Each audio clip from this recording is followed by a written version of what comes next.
My boss's son had no clue I spoke 7 languages. He fired me on the spot, but the next day, the CEO asked, "Why did you let him go? Didn't you see the contract?" The CEO's son responded, "Wait, what? I will make him regret it. I strongly dislike your behavior. You must choose between being terminated or demoted." I was stunned when the executive vice president, Chris, spoke to me in that manner. Tomorrow is the final stage of the business deal, and he suddenly demanded to take over my role as the lead negotiator. I never anticipated such an emotional outburst from him. "What's the problem? This is your fault. You're being punished for outperforming me." Chris, who is the same age as me, just couldn't handle my success. I have no desire to work for a company where my superiors steal my accomplishments. I'm resigning. I'll leave tomorrow's negotiation to you, Executive Vice President. With that, I quickly exited the conference room just before the negotiation. President John appeared puzzled as his son Chris proudly declared he would handle it himself. "What do you mean? Mark was supposed to manage this matter. I fired him yesterday," Chris said proudly, causing his father to glare at him. "Why did you fire him? Didn't you review the negotiation materials?" Frantically flipping through the documents, Chris found a critical sentence he had overlooked, and his face turned pale. "My name is Mark, a 43-year-old employee. I've actually switched jobs 3 times already, but it wasn't due to layoffs or a company's closure. The real reason is a bit complicated, so I often said it was for career progression." During my 4th interview, most employers accepted this explanation without issue. However, one person, Vice President David, saw through my statement. "No, that's not the case," he said.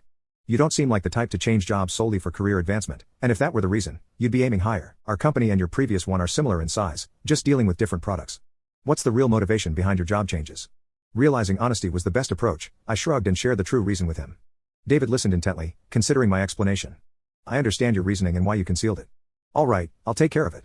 With a sly grin, David concluded the interview, leaving me uncertain if I had met the requirements. I anxiously waited a couple of days, and when the notification arrived, I was stunned. It stated that they wanted to hire me as a sales manager. What does this mean? I applied for a supervisory position in the sales department. Panicked, I called to clarify if there was a mistake. David laughed heartily. "The current sales manager is about to retire.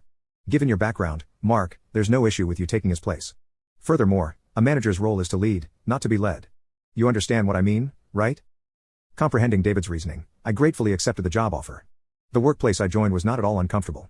I found it peculiar that there were few employees my age, but interacting with the younger staff was refreshing. Even though I entered with a managerial status, I anticipated facing challenges with the transition, but there were no issues whatsoever. My younger leadership style was preferred by my team, who valued my openness to new ideas. However, one individual, EV Chris, took issue with my approach when I started giving orders after the previous sales manager's retirement. Chris openly criticized me, insisting that I should have sought his instructions before submitting the monthly business negotiation reports to the executive meeting. The other executives were puzzled by Chris's complaint, and I had no choice but to ask him directly what instructions he was referring to.